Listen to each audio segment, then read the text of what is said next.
હાલો friend, કેમ છો? બધા મજામાં? હું પણ મજામાં જ છું. બધાને મારા અંતરના જય સ્વામિનારાયણ. સ્વાગત છે એક નવા બ્લોગમાં. તો આજે આપણે બ્લોગિંગની શરૂઆત થાય છે 11:15 વાગ્યાની અને અત્યારે તો અમારે રસોઈ પણ થઈ ગઈ છે ને આજે છે 11 એટલે 11 વાળવાનું હજુ બાકી છે.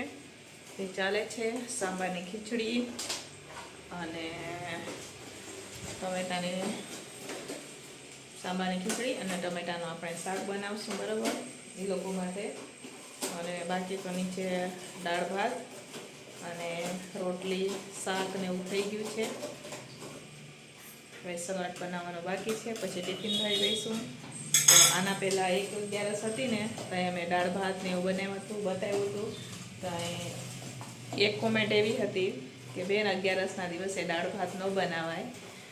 તો આજે હું તમને કહી દઉં કે 11ના દિવસે દાળ ભાત અમારી અહીંયા એટલે બને કેમ કે 11 બધા છોકરાઓ રહેતા નથી અને હું ટિફિનનું કામ કરું છું. એ તો તમને બધાને ખબર જ છે. એટલે રેગ્યુલરી અમારી અહીંયા દાળ ભાત શાક તો જોવે જ.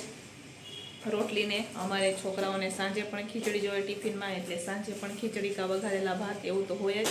એટલે અમે લોકો સ્વામિનારાયણ ધર્મ પાડીએ અને અમે લોકો 11 રહીએ. બાકી જે છોકરા છે આપણે ટિફિન આપીએ એ લોકો નથી રહેતા, એટલા માટે અમારા ઘરમાં દાળ ભાત બને છે, બરાબર. બાકી મને પણ ખબર જ છે કે ભાત 11ના દિવસે ન બનાવાય. તો અમારા ઘરમાં ટિફિન સર્વિસનું કામ ચાલે એટલા માટે આપણે દાળ ભાત બનાવીએ છીએ, બરાબર. તો ચાલો હવે છોકરાઓ માટે સાંભારની ખીચડી બનાવી દઈએ ને પછી મળીએ તમને થોડીક જ વારમાં. તો અત્યારે તો આપણે હવે નમસી પણ સ્કૂલેથી પેપર દઈને આવી ગઈ છે. મામી સુધારે છે સલાડ ને જુઓ સરિતા બેઠી છે, જુઓ તમે. તો અહીંયા એમનો પ્રોગ્રામ ચાલે છે. વિચારમાં પડી ગયા, દિવાળીની તૈયારી, કપડાની વાતું કરે. દિવાળીએ કપડાં લેવા જવાની બોલો હતું. નવરાત્રિ આવે ને એ લોકો દિવાળીની વાતો કરે. અમારા અહીંયા તો આવું કામકાજ ચાલે, બરાબર. તો એમનું તો ચાલ્યા જ રાખશે. આ તો વિડીયો ચાલુ કર્યો ને એટલે ચૂપ થઈ ગયા બોલતા. નહીં તો હમણાં તમે જુઓ અહીંયા તો ઓલી ગર્લ્સ હોસ્ટેલમાં નો અવાજ થતો હોય એવો કલબલ કલબલ કલબલ કલબલ ચાલે અમને, બરાબર. હાલો ફ્રેન્ડ, તો હવે અત્યારે સાંજના 5 વાગી ગયા છે ને અમારી અહીંયા સાંજના રસોઈની તૈયારી ચાલુ થઈ ગઈ છે. ને મારે રોપી છે તુલસી. આપણે જે આજે તુલસી લઈ આવ્યા હતા ને એ પણ થોડોક તડકો છે, છાંયડો થઈ જાય એટલે આપણે રોપીએ હમણાં થોડીક જ વારમાં. તો આજે મારે બનાવવાનું છે મેગીવાળા ભાત અને ઢોકળીનું શાક અને રોટલી બનાવશું. તો ચાલો આપણે રસોડામાં જઈએ, બરાબર. તો આપણે આ બ્લેન્ડર લઈને બેસી ગયા છે. આ બ્લેન્ડર સવારે બળી ગયું છે, આ તમે જોઈ શકો છો. બ્લેન્ડરનો વાયર બળી ગયો છે, સવારે ભડકો થયો હતો, બરાબર. તો એ તો હું આજે કરતી નહીં તો છોકરીઓ હોત તો ફેંકી દે, પણ હું હતી એટલે મેં સરસ રીતના એને કાઢી નાખ્યો તો વાયરની. તો આખો વાયર બળી ગયો તો બોર્ડમાં. તો ચાલો એને આપણે રિપેર તો કરવું પડશે ને, કેમ કે અત્યારે કામ છે બ્લેન્ડરનું, બરાબર. પછી આપણે રિપેરિંગમાં લઈ જઈશું. પહેલાં આપણે દેશી જુગાર કરીએ બ્લેન્ડરનો, બરાબર. પૂરી કાપી આ વાયરને છે ને આપણે છોડી નાખશું, બરાબર. પછી એને હું લઈ જઈશ, પણ કાલે આજે નહીં તો 2 દી તો જોશે આપણને. બ્લેન્ડર તો અમારે અહીંયા રસોડાવાને હાલતા ચાલતા જોતું હોય એટલે આને છોડી અને એનો તાર કાઢશું, પછી આપણે ઘીમાં નાખશું. એવું મારા જેવો જુગાર તો તમે બધા જ કરતા હોય ને, મજા આવે.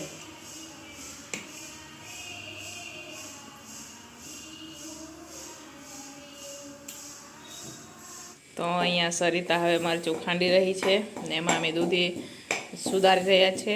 અમારે પ્લાન કેન્સલ થઈ ગયો. ઢોકળીનું શાક બનાવવાનું હતું, પણ અમારે છોકરાઓ છે એમને ખાવું છે દહીં તીખારી.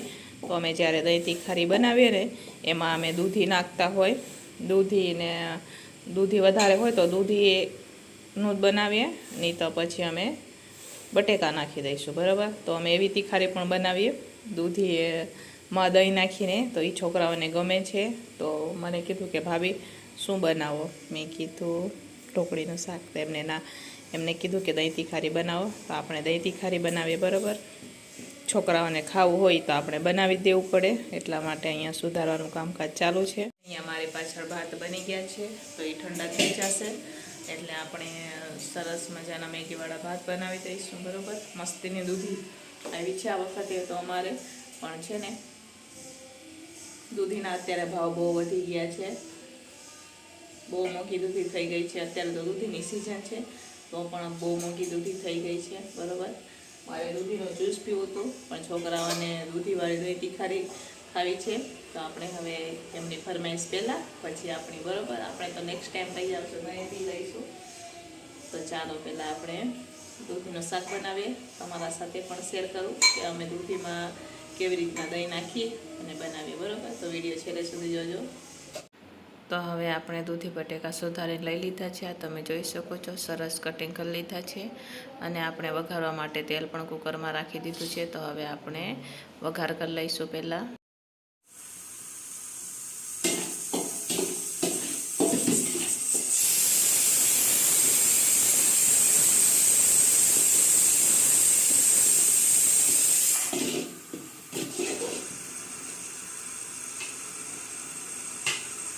તો આપણા મેગીવાળા ભાત બની રહ્યા છે, તમે જોઈ શકો છો. મેગી બનાવવા માટે રાખી દીધી છે આમાં અને આપણે ભાત લઈ લીધા છે. આજે તો આમાં એક નવી વેરાયટી નાખી છે. અમારી પાસે વટાણા નથી ને તો ચણા પડેલા હતા એ આપણે નાખ્યા છે આમાં. બરાબર, આ ભાત આપણે આમાં નાખી દઈશું અને સરસ રીતના એને મિક્સ કરી દઈશું.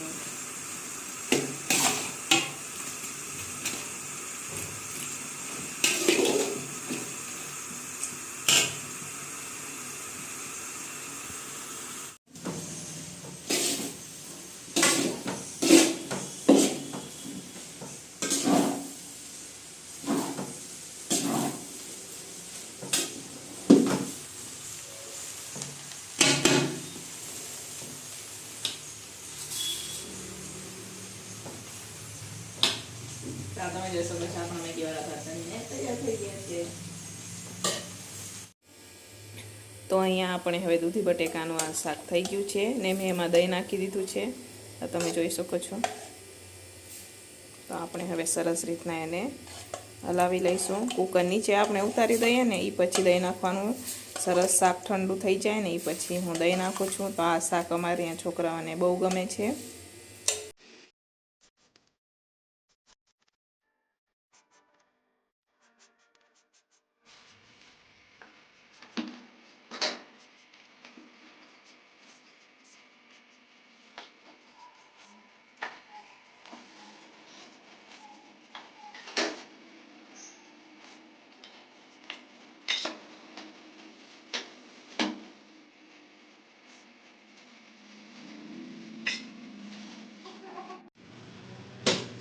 તો ચાલો હવે આપણે જમવાનું બનીને તૈયાર થઈ ગયું છે.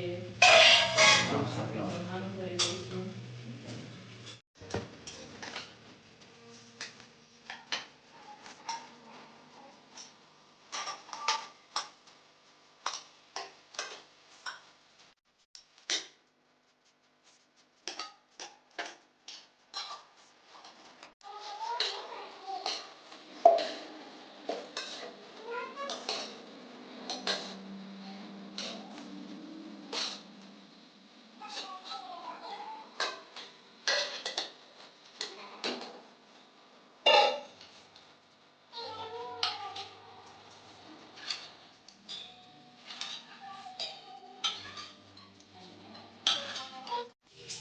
તો ફાઇનલી અત્યારે અમારે હવે ટિફિન ભરાઈને તૈયાર થઈ ગઈ છે. દુકાનવાળાની પણ ભરાઈ ગઈ ને કંપનીની ટિફિન પણ ભરાઈ ગઈ છે. ને તમને એમ કે હું એપ્રણ કેમ પહેરીને ચાલે એમ થતું હશે તમને, તો હું તમને આજે બતાવી દઉં. તમે જોઈ શકો છો આ બધું મેસવાળું થઈ ગયું. તો આ એપ્રણ પહેર્યું ને તો એપ્રણ મેસવાળું થાય, નહીં તો કપડાં મેસવાળા થઈ જાય. તો મારે પછી બહાર જવું હોય કાંઈ કામકાજ હોય. અત્યારે હું નમસ્તે તેડવા ગઈ હતી, બરોબર, તો આવું બધું કામકાજ છે.